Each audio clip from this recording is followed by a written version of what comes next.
बच्चों, साहित्य अध्ययन केंद्र में आपका स्वागत है।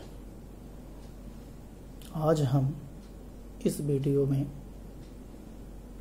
काव्य खंड के दूसरे पाठ सवैये, जिसके रचयिता रसखान कवि जी हैं, उसकी चर्चा करूंगा। रसखान, जिनका प्रारंभिक नाम क्या सैयद इब्राहिम था, आपको ये पता है। और ये मुसलमान होते हुए भी अपने आराध्य के रूप में श्री कृष्ण जी को चयन किए हैं।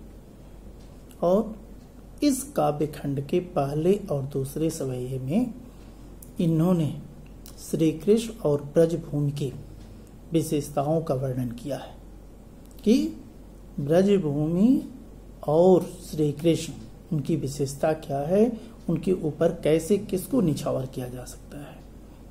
तीसरे पद में कृष्ण के रूप सौंदर्य का चित्रण किया गया है कि कृष्ण का रूप सौंदर्य कितना सलोना है। और चौथे पद में श्री कृष्ण की मुरली का चित्रण किया गया है कि उनकी मुरली कितनी मधुर स्वर से बजती रहती है और जब उनकी बांसुरी बजेगी तो मैं संभाल नहीं पाऊंगी। और इन्होंने सवैये के माध्यम से अपने हृदय के उद्गार को व्यक्त किया है। और जैसा कि मैं पहले भी बताता रहता हूं कि काव्य खंड में यदि कविताओं का सही तरीके से वाचन नहीं किया जाए तो निश्चित रूप से उसका अर्थ समझ में नहीं आता है और नहीं आप अर्थ ग्रहण के प्रश्नों को हल कर पाओगे। तो इसलिए सबसे पहले इनके काव्य खंड का पहला और दूसरा सवैया आज हम लोग पढ़ेंगे। पहले और दूसरे सवैये की मैं इसमें व्याख्या, अर्थ ग्रहण से संबंधित प्रश्नोत्तर आदि की चर्चा करूंगा। तो सबसे पहले उसका वाचन, कैसे वाचन करोगे, कैसे पढ़ोगे। जैसे है कि मानुष हो तो वहीं रस खानी, बसों ब्रज गोकुल गाँव के ग्वारन, जो पशु हो तो कहाँ बस मेरो, चरौनी तनंद की धेनु मजारन, पाहन हो तो वहीं गिरि को झुकियो हरि छत्र पुरंदर धारन, जो खग हो तो पशेरो करो मिली कालिंदी को कदम्ब की डारन। इनकी रचना गे शैली में है। आप चाहें तो बड़े आसानी से गा सकते हैं। संगीतज्ञ इनकी रचनाओं को गाते भी हैं, लेकिन सीबीएसई के पाठ्यक्रम में निहित होने के कारण हम इसके एक एक शब्द को, एक एक पंक्ति के अर्थ को देखेंगे कि इसके माध्यम से ये कवि क्या कहना चाहता है। तो कवि परिचय के रूप में आपको बहुत ज़्यादा बताने की आवश्यकता नहीं है, इसलिए हम कविता का मूल पाठ शुरू करते हैं। क्यों? क्योंकि इन्होंने पहले सवैये में, पहले कविता में क्या कहा है उस पर। मानुष का मतलब क्या होता है? मनुष्य। बेटा, इसके पहले मैं भूमिका के तौर पर बता दूं, यह कोई जरूरी नहीं है कि हम मनुष्य हैं तो पुनः मनुष्य ही होंगे। ऐसा माना जाता है कि अब की पासा ना पड़े तो फिर लख 84 जाए। हंसे क्या? 84 लाख योनियों का भ्रमण करते हुए तब जा करके हम लोगों को यह मनुष्य जन्म मिलता है। और मनुष्य जन्म क्यों मिलता है? इसी भक्ति के लिए मिलता है। तो इसी के आधार पर रसखान कवि जी ईश्वर को धन्यवाद देते हुए कह रहे हैं कि यह कोई जरूरी नहीं है कि मैं मनुष्य बना हूं, मनुष्य ही रहूं। अलग अलग योनियों में मेरा जन्म हो सकता है, लेकिन मैं किसी भी योनि में जन्म लूं तो हमेशा श्री कृष्ण और ब्रजभूमि से मेरा प्रेम बना रहे।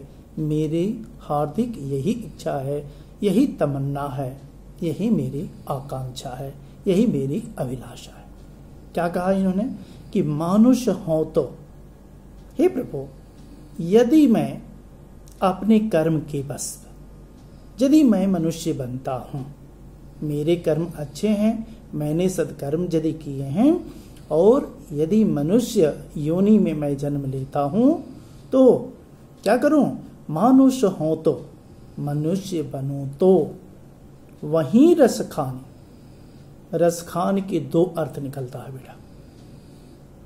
कहने के लिए तो साधारण बता देते हैं लोग अर्थ, लेकिन रस खान एक तो कवि के लिए, रस खान कवि के लिए, लेकिन दूसरा अर्थ क्या होगा? रस के खान हैं जो, रस का मतलब क्या होता है? आनंद। रस के खान हैं जो अर्थात श्री कृष्ण। दूसरा रस खान का अर्थ क्या होता है? श्री कृष्ण। तो इन्होंने क्या कहा कि मानुष हो तो वही रस खाने। हे रस के खान, हे श्री कृष्ण, हे आराध्य, हे मेरे ईश्वर, हे मेरे परमात्मा, यदि मैं मनुष्य बनूं तो क्या करूं? बसों, निवास करूं। कहां पर? ब्रज गोकुल गांव के द्वार। ब्रज और गोकुल गांव के आसपास रहने वाला मैं मनुष्य बनूं। ऐसा नहीं कि मैं मनुष्य बनूं और कहीं भी मेरा जन्म हो जाए, नहीं। हे ईश्वर, आप यदि हमारे ऊपर इतना ही दक्ष हैं, यदि मुझे मनुष्य योनि में जन्म देना चाहते हैं तो मेरा जन्म वहीं दीजिए। कहाँ पर?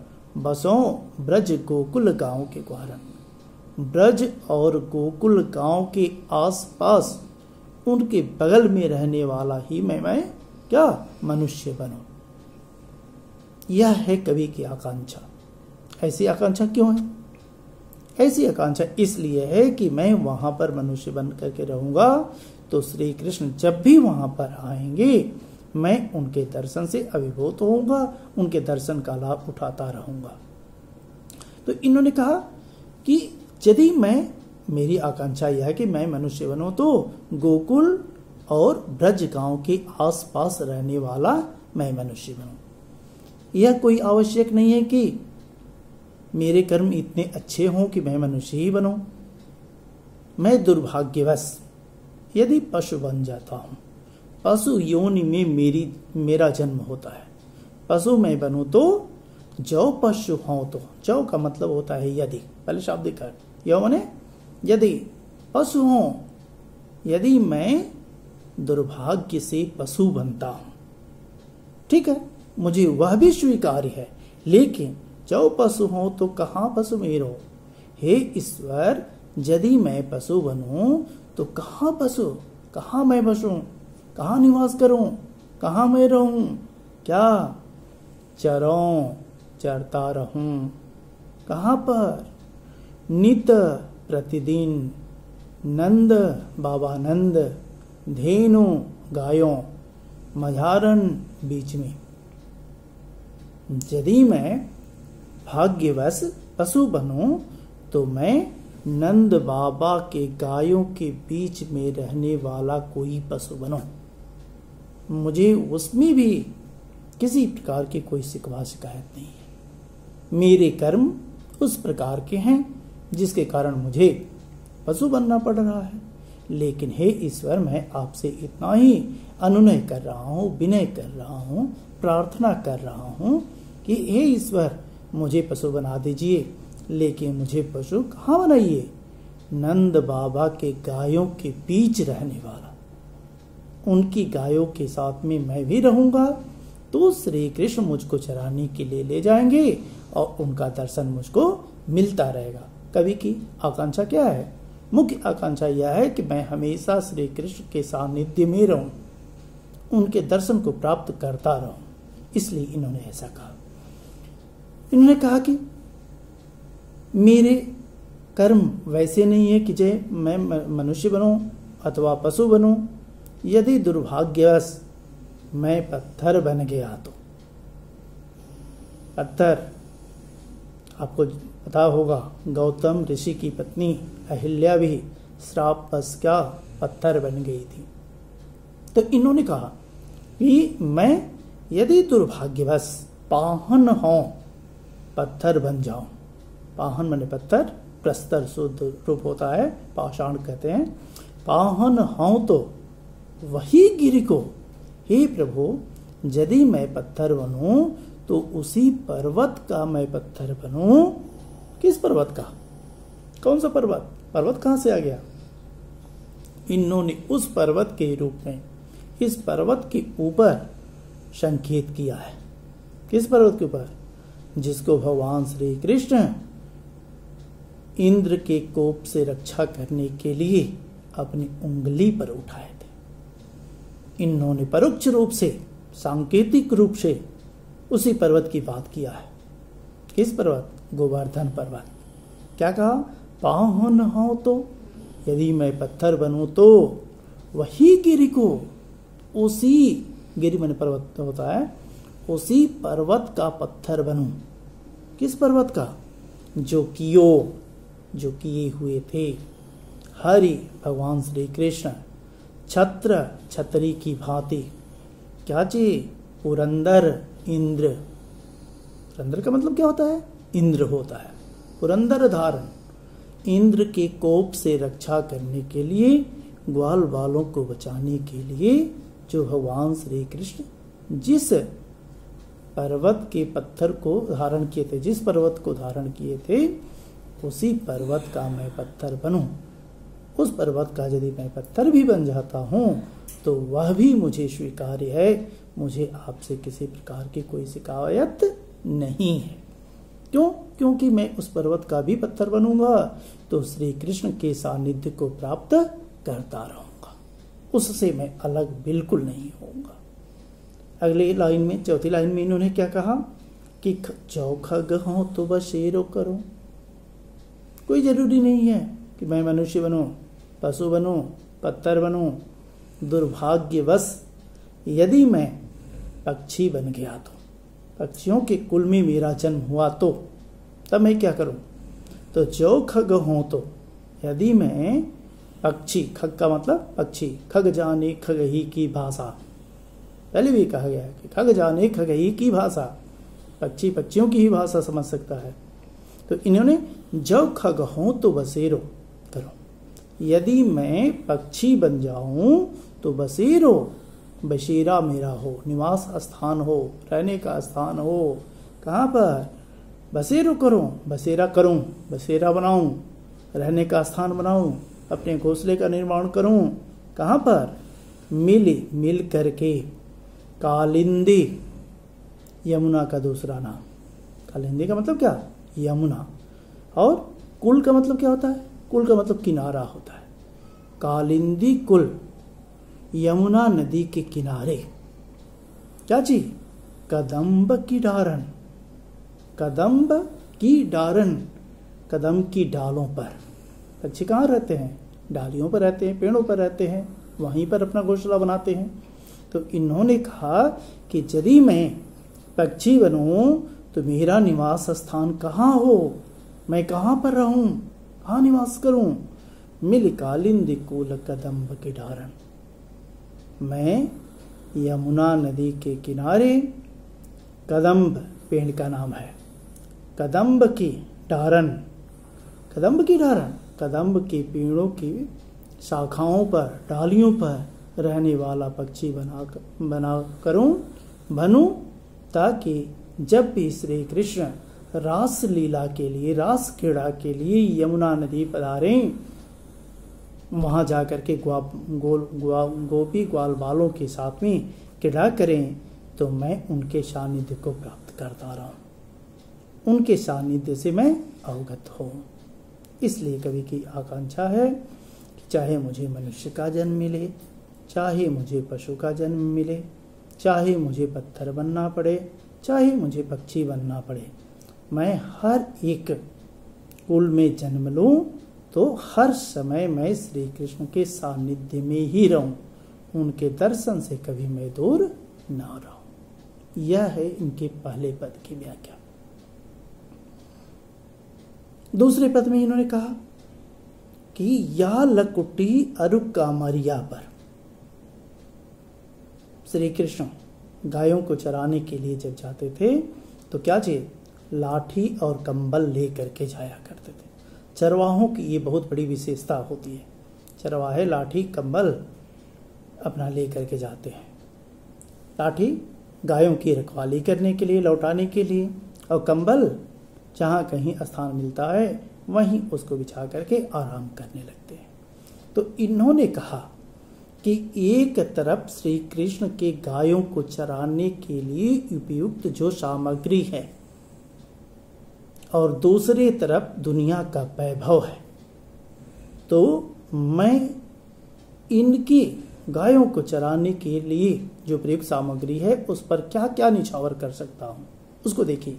कितने सुंदर शब्दों में, मार्मिक शब्दों में इन्होंने कहा है क्या कि या लकुटी अरु कामरिया, इस लाठी और कंबल के ऊपर। कौन सा लाठी और कंबल? जिस लाठी और कंबल को लेकर के भगवान श्री कृष्ण गायों को चराने के लिए जाया करते थे, उस लाठी और कंबल को, उस कंबल के ऊपर राज तिहुपुर, तिहु मने तीनों, पुर मने लोक, एक तरफ तीनों लोकों का राज्य और एक तरफ श्री कृष्ण की गायों को चराने के लिए लाठी और कंबल। तो कवि की यह आकांक्षा है कि मैं उस लाठी और कंबल के ऊपर तीनों लोकों के राज्य को मैं निछावर कर सकता हूं। यदि मुझे विकल्प के रूप में चुनना पड़े कि आप क्या कीजिएगा, या तो लाठी और कंबल चुनिए, नहीं तो तीनों पुरों का, तीनों लोकों का राज्य, वैभव, संपदा आप ग्रहण कीजिए, तो मैं तीनों लोगों के राज्य को छोड़ सकता हूं, ठोकर मार सकता हूं, लेकिन श्री कृष्ण के गायों को चराने का कंबल और लाठी को मैं नहीं छोड़ सकता। यह है इनकी विशेषता। क्या कहा इन्होंने कि राज तिहुपुर को तजी डारो, तजी मैंने छोड़ना है होता है, डारो, डालो, छोड़ दो। एक तरफ यदि इनके गायों को चराने के लिए लाठी और कंबल, और उस लाठी और कंबल में जो सुख है, उस सुख के ऊपर, उस वैभव के ऊपर, उस सम्मान के ऊपर मैं तीनों लोगों के राज्य को भी निछावर कर सकता हूं, समर्पित कर सकता हूं, उनको छोड़ सकता हूं, लेकिन इस सुख को मैं छोड़ने वाला नहीं। क्या कहा इन्होंने कि आठों सिद्धि, बहुत इंपॉर्टेंट पंक्ति है बेटा, यदि इससे वंचित रह गए तो समझो कि काव्यखंड का तुमने ज्ञान अर्जित किया ही नहीं। क्या कहा इन्होंने कि आठों सिद्धि नवनिधि के सुख नंद की गाई चराई विसारो। आठों सिद्धि, 8 प्रकार की सिद्धियां होती हैं। नवनिधि, 9 प्रकार की निधियां होती हैं। अब प्रश्न यह उठता है कि 8 प्रकार की सिद्धियां कौन सी हैं और 9 प्रकार के, 8 सिद्धि और 9 निधि, 8 प्रकार की सिद्धियां और 9 प्रकार की निधियां कौन सी हैं? 8 प्रकार की सिद्धियों में किसका नाम आता है? अणिमा, महिमा, गरिमा, लघिमा, प्राप्ति, प्रकाम्य, ईशित्व और वशित्व। ये 8 प्रकार की सिद्धियां कही जाती हैं। और प्रश्न उठता है कि क्या निधियां क्या है? 9 निधि, निधि, निधि का मतलब खजाना होता है। 9 निधियां पद्म, महापद्म, शंख, मकर, कच्छप, मुकुंद, कुंद, नील और खर्व, ये कुबेर की 9 निधियां हैं। इसके लिए कवि ने कहा कि 8 सिद्धि 9 निधि के सुख, 8 प्रकार की सिद्धियां और 9 प्रकार की निधियों को उसका जो सुख मिलता है, कि सुख नंद की गाय, नंद की गायों को, नंद की गाय चराई विसारों, नंद की गायों को चराने का यदि सुख मुझे मिल जाए तो उस सुख की तुलना में मैं 8 प्रकार की सिद्धियों और 9 प्रकार की निधियों के जो सुख है उस सुख को क्या करूं? समर्पित कर दूं, न्यौछावर कर दूं, छोड़ दूं, उससे मुझे कुछ लेना देना नहीं। आशा यह कि तराजू की एक पलड़े में 9 प्रकार की निधियां और सिद्धियां हो, और एक पलड़े में यदि क्या चाहिए? श्री कृष्ण की गायों के चराने का सुख हो, तो मैं श्री कृष्ण की गायों के चराने के सुख को ग्रहण कर लूंगा, लेकिन 8 प्रकार के निधियों और 8 प्रकार की सिद्धियों और 9 प्रकार की निधियों को मैं ग्रहण करने वाला नहीं हूं। क्या कहा इन्होंने आगे? फिर से इस लाइन को देख लीजिए कि 8 सिद्धि 9 निधि के सुख नंद की गाय चराई विसारो। नंद की गायों, नंद बाबा की गायों के चराने के सुख के ऊपर मैं 8 प्रकार की सिद्धियां और 9 प्रकार के निधियों के आनंद को, सुख को, वैभव को, संपदा को क्या कर सकता हूं? निछावर कर सकता हूं, समर्पित कर सकता हूं। आगे इन्होंने कहा कि रस खान, हे रस के खान। रस खान कवि कहते हैं कि हे रस के खान, ध्यान देना बेटा, मैं गूढ़ चीज बता रहा हूं। हे रस के खान, रस खान कवि कहते हैं कि हे रस के खान अर्थात श्री कृष्ण, कबों इन आँखिन सो, कबों कभी इन आँखिन सो, इन आँखों से ब्रज की, ब्रज गांव के वन बाग तड़ाग निहारो। मन जंगल, मन बाग बागीचे, तड़ाग तालाब, उस ब्रज गांव के वन को, बागीचे को, तालाब को निहारो, निहारना देखना। क्या मैं उनके उस ब्रज गांव की, उस पवित्र ब्रज भूमि के जो जंगल हैं, उपवन हैं और तालाब हैं, क्या उनको देखने का सुख, देखने का वैभव मुझे प्राप्त होगा? रस खान कबो इन आँखिन सो, हे रस के खान, क्या कभी मेरे भी इतने बड़े भाग्य होंगे जिसके कारण मैं ब्रजभूमि के बागों को, वहाँ के जंगलों को, वहाँ के तालाबों को देखने का गौरव, देखने का सुख प्राप्त कर सकूं? आगे देखिए अंतिम पंक्ति में, कोटिक ये कल धौत के, कोटिक करोड़ों, कोटिक का मतलब क्या हुआ? करोड़ों। कोटिक ये कल धौत के धाम, कल धौत का मतलब क्या होता है? सोने। करोड़ों ये सोने के धाम, महल, करोड़ों ये सोने के महल जो हैं, करील के कुंजन ऊपर वारों, एक तरफ करोड़ों बने हुए सोने के महल और दूसरे सब तरफ करील निष्क्रिय फल। पहले भी आया है, क्लास 10th में भी लिखा है, इन्होंने सुजागर में लिखा है कि करील के कुंजन ऊपर वारों, किसका? एक तरफ करोड़ों सोने के बने हुए महल हो और दूसरी तरफ, दूसरे पल्ले